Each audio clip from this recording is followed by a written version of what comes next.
It took Israel around 3 hours to destroy nearly all of Egypt's air force in a preemptive strike on June 5th of 1967 when they knew Arab countries were planning to attack Israel. It took Israel 6 days to win that war against three Arab armies that were, much like the Palestinians, intent on annihilating Israel. Fast forward, what is it? It's 57 years, and but not too fast. Slow down so you can see the progression of how Israel has changed its perspective on fighting wars since then. You'll notice that Israel keeps taking steps to attempt to appease those who say very clearly they want nothing other than to kill all the Jews in the Middle East at the very least. And those steps have always resulted in more and more deaths. And eventually, if you go down that route, you get to 6 months ago today, October 7th, 2023, when Israel knew, first of all, as it always knows, that Hamas is intent on killing Jews whenever and wherever it can. Also knew that something big was planned. Also had some indication that something was going on the night before. Now, I very much am opposed to any of those conspiracy theories saying Israel let this happen.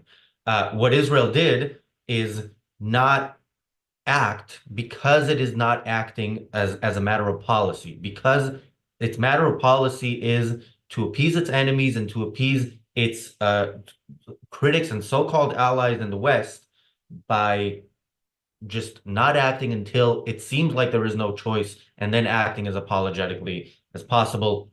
6 months into this war, it is very difficult, I think, to argue that Israel has not lost this war, even though militarily this should be a much easier war to win than the Six-Day War. Welcome to the Daily Objective. It is April 7th, 6 months exactly since the October 7th attack. Daniel, your first thoughts on this day? So there is one thing you left out when you mentioned about how quickly the Six-Day War went on, and it's something we mention whenever we talk about October 7th and what Israel's response should have been. We always talk about Israel should have invaded Gaza on October 7th, at latest on October 8th. And I always found this point, I wasn't so much sure about it if something like that was possible.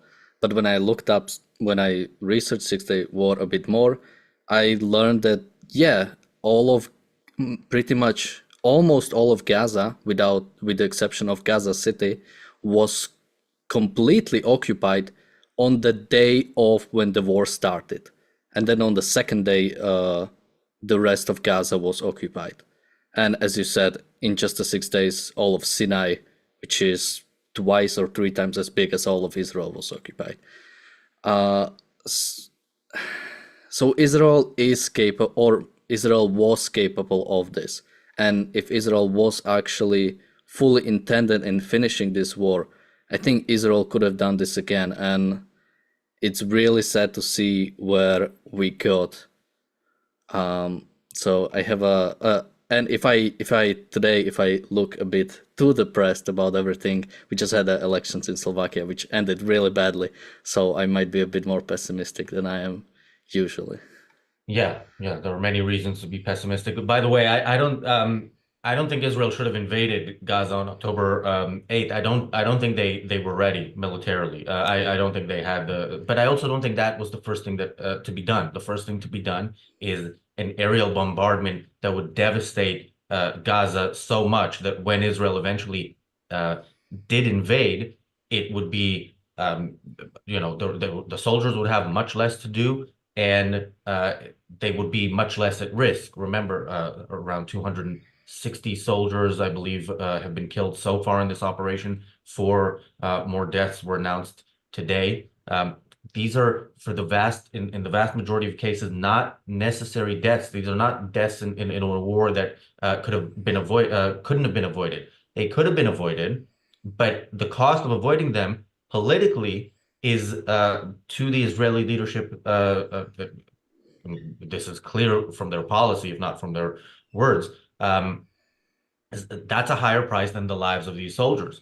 And there's this discussion now in Israel over uh, recruiting ultra-Orthodox Jews who were typically exempt from the military. And one of the arguments by, I believe it was the defense minister in Israel, was we need more soldiers, which is absolutely horrendous if you think of what that means. It means we need more soldiers as fodder. We need more soldiers to die so that we can show to the world, look, we're doing everything to avoid civilian casualties on the enemy's side, even at the cost of our citizens.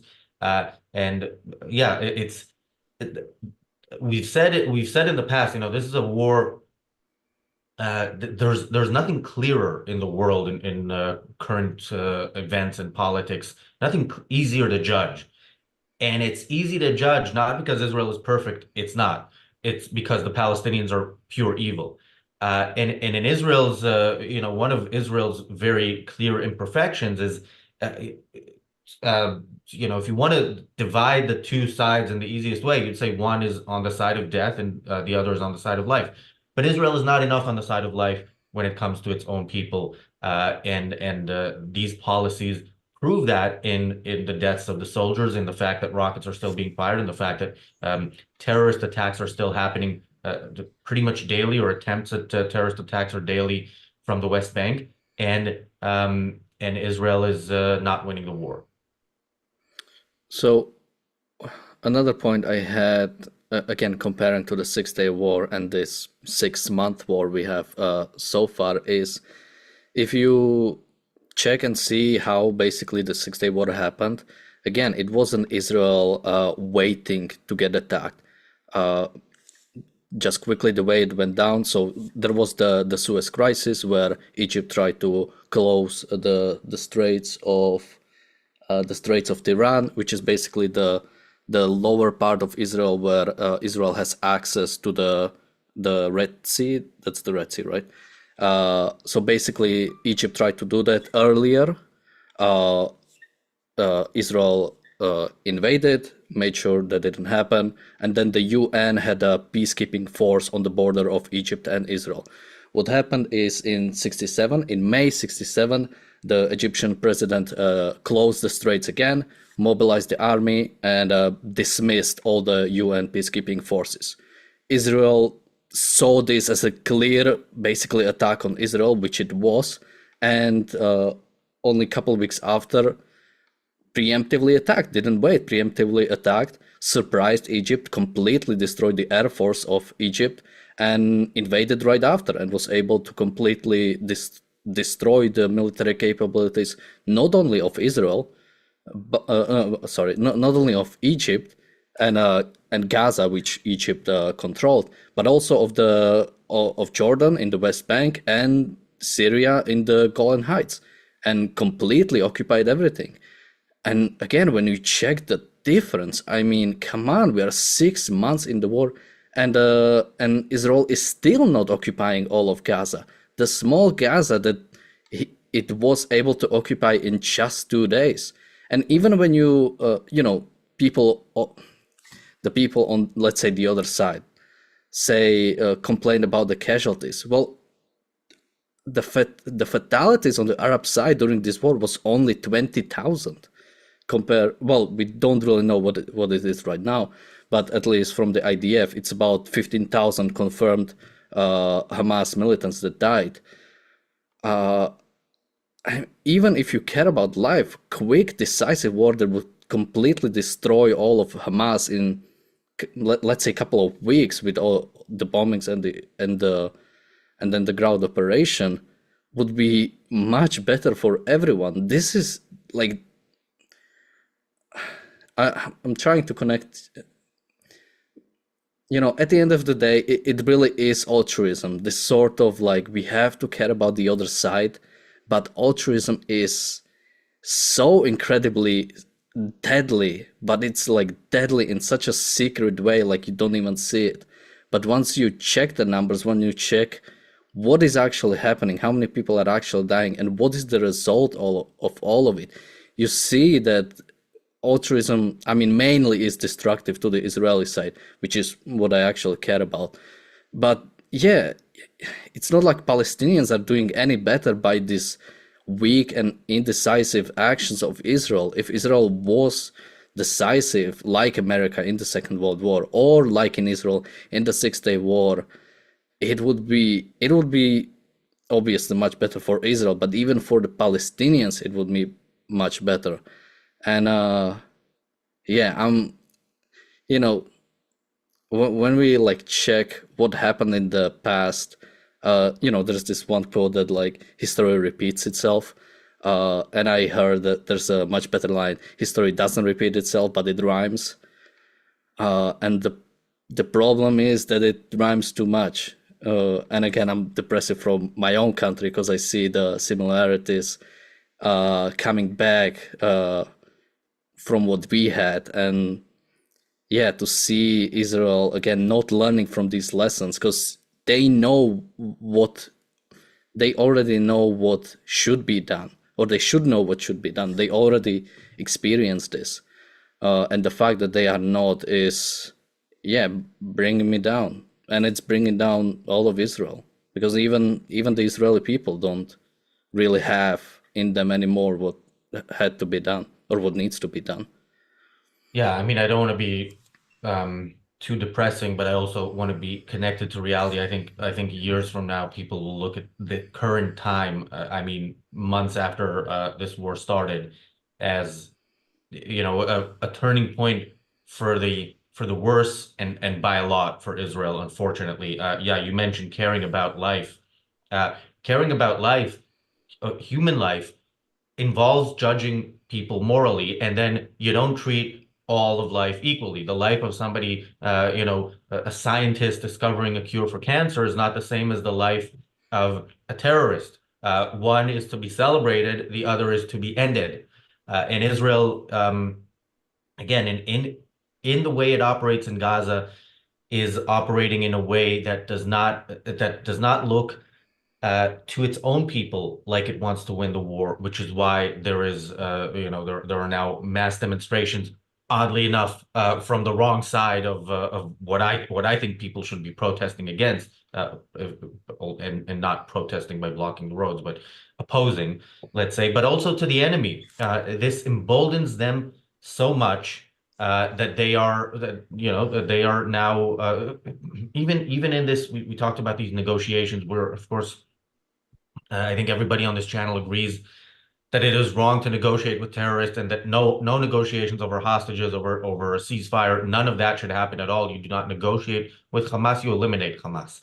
But Israel is negotiating, and you can see even in the negotiation the difference between the negotiations a few months ago when there was a temporary ceasefire and some terrorists were released and some of the hostages were released by Hamas, to the negotiations today where Hamas is demanding a lot more. Israel is offering a lot more. The West is putting pressure on Israel to capitulate to Hamas in the negotiations, including Biden. The president of the United States has never been. I've said early in this war that I've never heard such pro-Israel rhetoric from a U.S. president. I think the words Biden said at the beginning of the war surprised me. And I've never seen any U.S. president as anti-Israel as they are now. Biden was pro-Israel when Israel was attacked and didn't respond. Once Israel responded and tried to defend itself and try to prevent Hamas from doing what they promised, which is to repeat October 7th again and again until Israel is annihilated. Once Israel did a little bit, and again, it's not doing nearly enough to actually prevent that, suddenly Biden is very much in every way imaginable, as we talked about, as Morgan and James talked about yesterday, siding with Hamas. And to James's credit, as he mentioned yesterday, he saw this, he saw Biden's rhetoric from day one. Let me quickly thank Norbert for becoming a YouTube member. Thank you, Bonnie, for the super chat. Thank you, Iron Meerkat. Oh, wow. I first saw the super chat and then I saw the question. I'm going to read it. I'm going to go to you first, Daniel, and I'm going to think about it. Wow. Uh, wow. Can get me in trouble, but all right.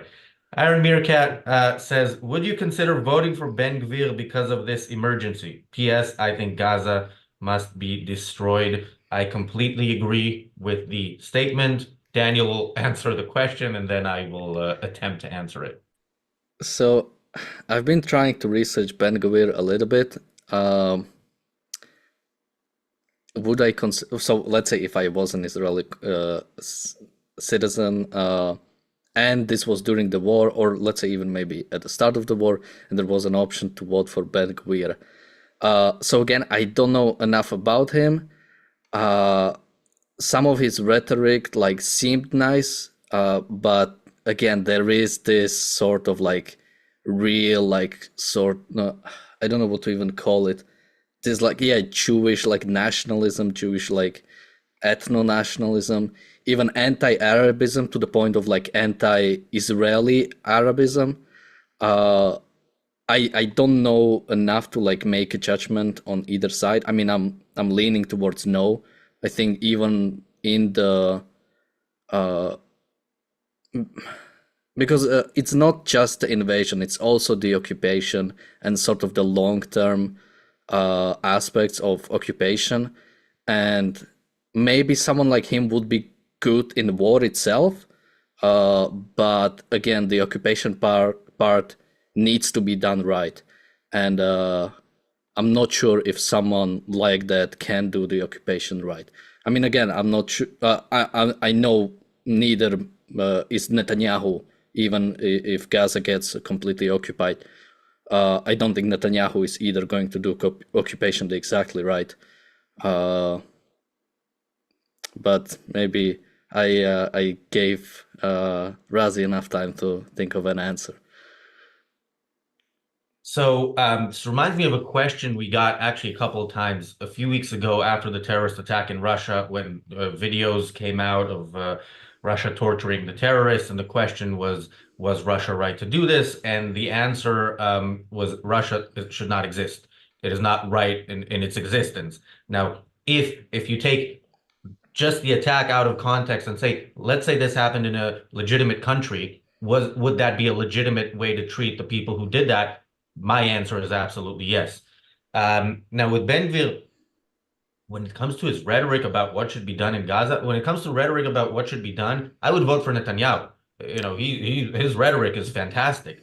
Ben Gvir, unfortunately, if he was the leader of Israel, Israel would be, if not immediately, it would be a massive leap towards theocracy. So I would vote for somebody with bad ideas about everything, who says I'm gonna. Oh, let me take a step back before that.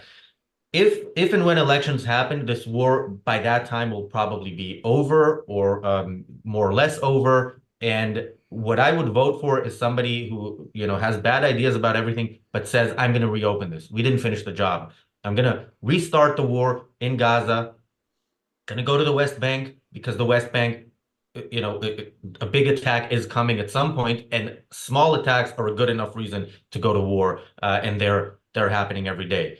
Yeah, so I would want somebody with that rhetoric. Remember, Ben Gvir is in the government that is doing what is being done now. So that's I think a long-winded way of saying no. But I would vote for somebody who I would normally not vote for. I probably, Jonathan can disagree with me next time he's on the reality show. I'd probably vote for Feiglin reluctantly, because I think he would do the right thing on this, and on some other things. And again, I would be reluctant in my vote. So one point I wanted to make, and I noticed that. So again, as I mentioned, we had an election yesterday. I was a chairman of an election. What you call it? Like a Like a voting station? yeah. And so I got to talk to a lot of people there, and I also talked to the wow, I'm struggling with the mayor of our like village, and so he was talking about the sort of the country and who should be the leader. And one thing I noticed is, so we have like a government that's really destroying like basically destroying the law itself, like the sort of lawfulness of the country. And what he complained is about that if the opposition won, he wouldn't get money for the village.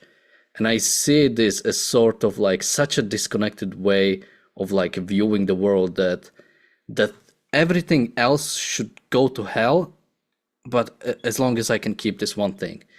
And a similar way, I see, the people calling for ceasefire. People are dying. Everything else go to hell. Let's ignore the fact that Hamas attacked Israel. Let's ignore the fact that, yeah, the Palestinian people themselves celebrated these deaths, that they participated in the rapes and killings and kidnapping of hostages. Let's ignore all that just because the people are dying. And whenever I hear that, I'm completely lost, because what do you even say? What do you even say to these people? Like, for them, the world be damned. Just if I keep this one thing for no reason at all, just because this is how I feel, just because this is my emotions. And from now on, I really want to look into like what do you do when people have these beliefs, when they ignore reality itself, when they ignore everything else, but they just have emotional tie to like one thing. And in this part, it's like ceasefire. Yeah, and I mean, it all unfortunately proves us right in our approach of saying, we're working at the Ayn Rand Center UK for cultural change, which is it's a very, very long game. And in current politics, there is nothing better. By the way, I think the UK is a great example for, the right politics not being able to move a country in the right direction, because this country was on the brink of disaster with something very close to socialism. I don't like to call every left-wing policy socialism, because socialism is a bit worse than that. But we had something close enough, and then Margaret Thatcher came into power, fixed this country completely, and look at the political sentiments in this country now. It can't start from politics. Politics has to be the end of the line. It has to be how people deal with reality, how people deal with other people, how people deal with their own life, first of all. And yeah, unfortunately, this is also why I'm saying, I'd vote for somebody who I think is very bad if it came to that. To go back to Iron Meerkat's question. By the way, Iron Meerkat says that he volunteered for Feiglin in his pre-objectivist days. I know somebody else who volunteered for Feiglin in his pre-objectivist days. I don't know. I don't think it's Iron, because that guy has a different name on YouTube. So it's pretty sure it's not you, unless the person I'm thinking about has two YouTube names. But yeah, it will be interesting and uncomfortable to see what happens in the coming months, because Israel's war effort, unfortunately, is going in a worse direction no matter where it goes. If it goes towards complete surrender, which is what, despite what Netanyahu will tell you, that is what it means if Israel doesn't go on a ground operation in Rafah. They today left Khan Yunis, right, and said, but they're close enough that they can go back at any point. And this is also a point that we've been talking about in the channel in terms of what an occupation should look like. An occupation should not look like that. Like, oh, we can come back at any point. No, we need to be seen. Israel needs to be seen by the Palestinian people. The Palestinian people need to know that they're living under an occupation, which they haven't been, even in the parts where technically, legally, if you will, it is an occupation, like in the West Bank. It's not a real occupation. And that is something that needs to happen at the end of a military operation that completely destroys their military capabilities and destroys the will of the people to fight. And there was another, oh yeah, the other point is, of course, if a Rafah operation does happen, I am not optimistic that it will end well for Israel, because Israel, as we've said on this channel since October 7th, Israel doesn't go by what is right. It goes by what they think they can get their allies to not be too upset with them over. And if a Rafah operation happens, Israel's allies have already expressed that they are against it. When it happens, Israel will go out of its way to say, look, we're trying, we're doing everything we can. Hamas will go out of its way to make sure that as many civilians die, and of course they'll report that more civilians die than actually do. die.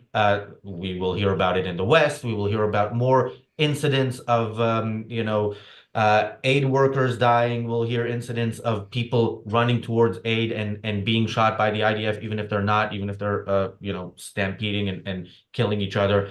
And it will be worse for Israel on all counts. In terms of how the world will see Israel, we already know.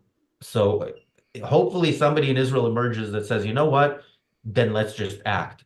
Uh, that's I would say that's the best case scenario. Unfortunately, I'm too pessimistic to think that's an actual possible scenario. And going back to Iron Meerkat's question, that's another reason not to vote for Ben-Gvir. Because again, will he be the one who says, you know what, I'm gonna break up this government right now unless we do what's right. That would be a good move to make. So last point I would make is for the Palestinian people to change and basically for this situation to change, well, one, Israel has to go into Rafah. There's no question about that. And then the occupation has to be done, but it has to be done right. If it's gonna happen in the same way as it was, and that was one problem with the Six-Day War, if the occupation is going to be done in the same way as it was after the Six-Day War, well, nothing will change. Israel will have to get out because of the international pressure. Israel will have to get out of Gaza again, will allow elections again, and the people themselves, the Palestinian people in Gaza, because nothing changed for them, they will elect Hamas or Hamas-like a group again. So if Israel doesn't want this to happen, it will have to occupy and it will have to withstand a lot of pressure because since the Palestinians still support Hamas to a large extent, during the occupation they will most likely attack the IDF troops, and Israel will have to respond and will have to respond harshly. And again, not in the way we'll go in if something happens. As you said, the presence of IDF has to be ever present in Gaza. It has to be seen. They have to be seen that they are occupied. The Palestinian people have to realize that there are consequences for their actions and their ideology. And the only way they can change is if they realize, okay, what we did was wrong, and not because we failed in doing it so. It's fundamentally wrong. And if we hope to ever live in a free country, which at this point they might not even want, but if we ever hope to live in better days, let's say live better, we have to learn from the Israelis how to actually govern. Yeah, I know we're slightly behind schedule. A few more points, some interesting comments in the chat. I haven't been able to read all of them, but I caught a few interesting one. Amio says, so if Finland closed its borders with Russia, does this also make Russia an open air prison? Look, I mean, yeah, it's nice to answer these points by the pro-Palestinian side in this manner, but also remember what they are actually advocating for. Ask any of them if they think Israel has a right to exist. You may find some who very reluctantly say, yes, the vast majority want Israel wiped off the map. They want a second Holocaust. They don't always put it in those terms. They sometimes have to skirt around hate speech laws when they talk, but it's very clear, very clear where they stand. We've seen people in these protests in London try to claim that Hamas are terrorists and get attacked physically. So yeah, that's who the other side is. Clara says in the chat, the Western world is committing suicide. Unfortunately, that is very much true in every way, and much like we say about the Palestinians. We often say they have disagreements. Some of them want different types of government for their area. They have one thing they completely agree on, which is exterminating the Jews. Unfortunately, if you look at the political spectrum in Western countries, people have disagreements. What is a man and what is a woman and all that kind of stuff. Open borders, but ultimately, yeah, the destruction of the West is the suicide of the West is something that there is a consensus, even if people don't say out loud that is what they're working for, even if people don't realize that is what they're working for. Unfortunately, that is where we're headed. The Ayn Rand Center UK, we will try very much to prevent that. And one way you can help is by liking our content, commenting on it. If you're not subscribed, of course, subscribing, sharing, and let's try to prevent this before it happens. Ayn Rand Center UK YouTube members, the reality show Extra starts a few minutes after this show ends. If you are not a member, you can click the join button. It's very easy to do. And if you're not an Ayn Rand Center UK member through the website, you can do that as well, aynrandcenter.co.uk/membership. Yeah, anything that I'm forgetting, Daniel, before we... Gaza de Linda ist. Yes, I agree with that. Iron Meerkat does as well, even though he's not commenting, but I know he does. Thank you, everybody, for watching. We will be, as mentioned, on the reality show Extra in a couple of minutes, and the daily objective and the reality show return tomorrow. Thanks, Daniel. Thanks, everyone. We'll see you tomorrow.